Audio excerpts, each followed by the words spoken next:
Media bias is something people talk about all the time, and it's obviously real.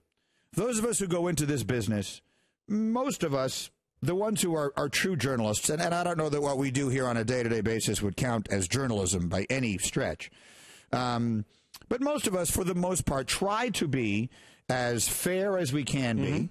And try not to allow our personal likes and dislikes to influence the way we cover stories. And I say that despite the fact that I fully and openly root for the teams that I root for on the air. I still think I can be to some degree objective when it comes to, I'm just using this as an example. I'm a fan of the Jets, but I'm not sitting here telling you I think Geno Smith is better than Tom Brady. If that is a sensible way of explaining what I mean.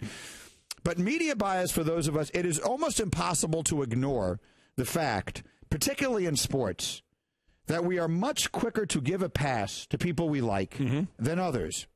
And an excellent example of this was made by Frank Isola, who covers basketball for the Daily News for years, was on with Colin yesterday talking about Doc Rivers. And Doc Rivers is someone everybody likes. Yep. I mean, you can't spend 10 minutes around Doc Rivers and not like him. We got to know him a little bit when he worked here. He worked between the Orlando job and the ultimately now the Clippers job. Right. But first in Boston is what I was thinking of. He worked at ESPN and ABC and all that, and whatever. If you spend 10 minutes around Doc, you like him. And so I hadn't even thought of really criticizing him that much for what happened to the Clippers. And guilty as charged.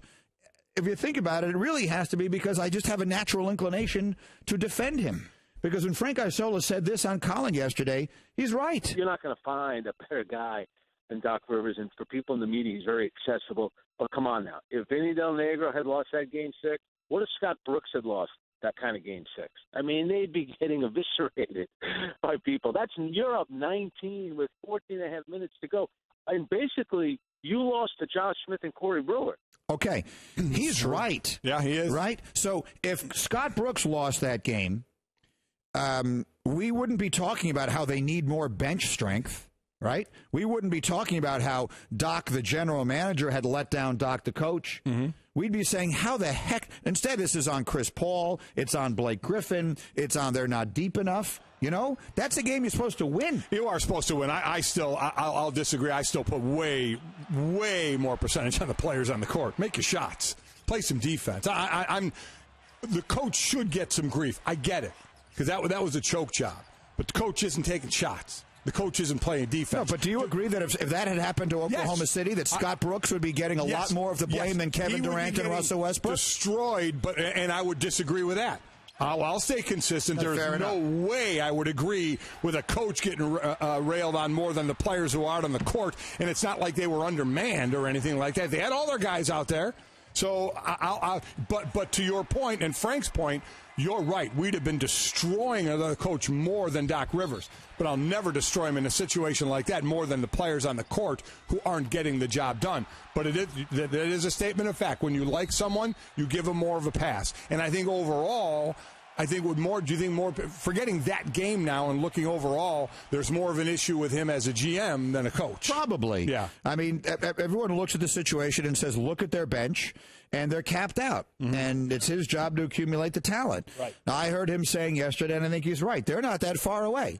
I mean, they had a 19-point lead in the third quarter of Game 6. They were 14 minutes away from being in the Western Conference Finals. So it's not like they're in the lottery. It's not like they're Minnesota or the Knicks. They're right there knocking on the door. The problem is if they want to take another step, and the belief is they have to add a piece or two, it's going to be hard for them to do based on their cap situation. Right. I just think that when I heard Isola say that, I thought to myself, he's right. He's right. If that was Scott Brooks, people would be saying, well, that's the last straw you got to follow. Yeah, the coach would have gotten more if it was somebody else, but it's still way more the players than the coach. All right. Has one professional team delivered an insult to its own sport and those who have spent their lives learning it? We'll go in search of that answer next.